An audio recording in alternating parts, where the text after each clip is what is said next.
बिस्मिल्लाहिर्रहमानिर्रहीम, अस्सलाम वालेकुम। आलू की टिक्कियाँ तो हम अक्सर ही बना के खाते रहते हैं, तकरीबन हर घर में बहुत पसंद की जाती हैं। लेकिन जिस तरीके से आज मैं आपको बताने जा रही हूँ आलू के कटलेट्स बनाना, ये तरीका बहुत ही मुख्तलिफ है। बहुत चटखारेदार और चटपटी आलू की टिक्कियाँ या आलू के कटलेट्स, आलू के कबाब भी आप इनको कह सकते हैं, ये बन के तैयार होती हैं। लो बजट में, बहुत कम पैसों में बहुत मज़े की टिक्कियाँ बन के तैयार हो जाएंगी हमारी। तो आपने वीडियो को एंड तक लाजमी देखना है। चैनल पे नए हो तो चैनल को सब्सक्राइब भी कर दीजिएगा, और अगर वीडियो अच्छी लगे तो वीडियो पे प्यारा सा एक कमेंट भी कर दीजिएगा। तो चलिए अपनी रेसिपी को स्टार्ट करते हैं। सबसे पहले मैंने यहाँ पे 4 अदद मीडियम साइज़ के आलू लिए थे, जिन्हें मैंने छील के उबाल लिया था। छील के उबालने से आलू बहुत परफेक्ट बॉयल होते हैं। तो आलूओं को उबालने के बाद मैंने यहाँ पे इन्हें ग्रेट कर लिया था। आप चाहें तो मैशर की मदद से भी आलूओं को मैश कर सकते हैं। आलूओं को मैश करने के बाद मैं यहाँ पे सबसे पहले शामिल करूँगी 1 कप ब्रेड क्रम्स। उसके बाद यहाँ पे जाएगा 1 मीडियम साइज़ का बारीक चॉप किया हुआ प्याज। साथ इसमें मैं शामिल कर दूंगी 1 मुट्ठी हरा धनिया बारीक कटा हुआ, 2 लीमों का रस। अब इसमें मैं शामिल करूंगी 1 टेबलस्पून कुटा हुआ धनिया, हाफ टेबल स्पून जाएगा इसमें ज़ीरा पिसा हुआ। साथ इसमें 1 टीस्पून गरम मसाला, 1 टीस्पून कुटी हुई लाल मिर्च, 1 टीस्पून पिसी हुई लाल मिर्च, हस्बे ज़रूरत नमक, और मिर्चें भी आप अपने टेस्ट के अकॉर्डिंग कम या ज़्यादा कर सकते हैं। साथ में इसमें शामिल कर दूंगी 1/4 टीस्पून इसमें हरी मिर्चों का पेस्ट या चॉप की हुई हरी मिर्चें। इन सब चीज़ों को आपने अच्छी तरह से हाथों की मदद से मिक्स करना है। ख्याल रहे कि मिक्स हमने हाथों की मदद से करना है, क्योंकि हाथों से मिक्स करने से परफेक्टली मिक्स हो जाएगा नमक और मिर्च, वरना अगर हम स्पून वगैरह की या फोक की मदद से मिक्स करेंगे तो ये बराबर का मिक्स नहीं होगा।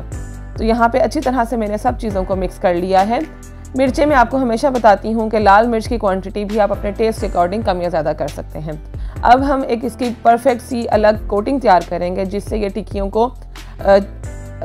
का टेस्ट नेक्स्ट लेवल पे चला जाएगा। उसके लिए मैंने आधा कप मैदा लिया है, 1/4 टीस्पून इसमें पिसी हुई लाल मिर्च, 1/4 टीस्पून इसमें नमक और कुटी हुई लाल मिर्च, और इसमें जाएगी सूखी मेथी half teaspoon, half tablespoon इसमें जाएगा कुटा हुआ धनिया, और साथ ही पिसा हुआ ज़ीरा भी इसमें हाफ टीस्पून। इन सब चीज़ों को हम मिक्स कर लेंगे। इस मिक्सचर की वजह से और जो हमने टिक्कियों में ब्रेड क्रम्स शामिल किए हैं, उसकी वजह से इन टिक्कियों का टेस्ट बहुत मज़े का होने वाला है।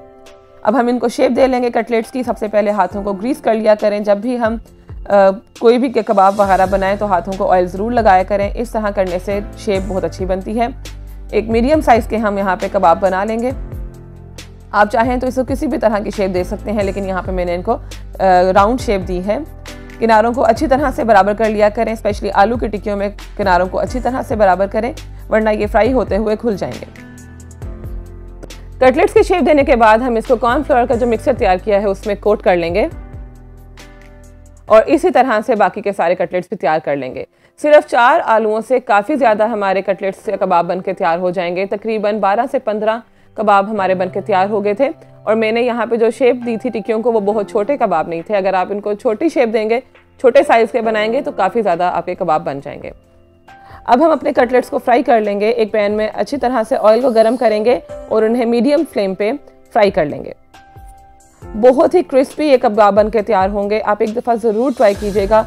बाहर से एकदम क्रिस्पी और अंदर से खाने में बिल्कुल चटखारा और चटपटे ये कबाब बनते हैं।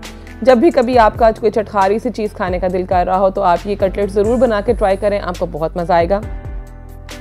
इन कटलेट्स को एज अ साइड डिश भी हम बना सकते हैं। दाल चावल के साथ भी इनका बहुत मज़ा आता है। पुलाव के साथ भी आप इसको बना सकते हैं, और आप इसको टी टाइम में भी इंजॉय कर सकते हैं। और आजकल अफ्तारी के मौके पे भी आप इनको बना सकते हैं। बच्चों को इनके सैंडविचेस भी बना के दिए जा सकते हैं। बहुत मज़े के ये कबाब बनेंगे। आप एक दफ़ा इसको ट्राई करेंगे, आपका बार बार बनाने का दिल करेगा। तो यहाँ पे मैंने प्यारा सा गोल्डन ब्राउन कलर आने तक टिक्कियों को फ्राई कर लिया था, और इनको फ्राई हमने शैलो ही करना है, शैलो फ्राई करना है, डीप फ्राई हमने इनको नहीं करना। बहुत परफेक्ट इनकी लुक आई थी, आप ये चेक कर सकते हैं। कोई अंडा या कोई और बैटर लगाने की ज़रूरत नहीं है। बहुत परफेक्टली ये कबाब फ्राई होंगे और बहुत क्रिस्पी बनेंगे। आपको मेरी आज की वीडियो कैसी लगी मुझे कमेंट बॉक्स में ज़रूर बताइएगा। आज के लिए बस इतना ही। चैनल पर नए हैं तो चैनल को सब्सक्राइब भी कीजिएगा, और जाते जाते एक प्यारा सा कमेंट करके वीडियो को लाइक और शेयर भी कर दीजिएगा। अपना ढेर सारा ख्याल रखिएगा, दुआओं में मुझे भी याद रखिएगा। मिलते हैं अगली बहुत ही मज़ेदार सी रेसिपी के साथ। तब तक के लिए अल्लाह हाफिज़।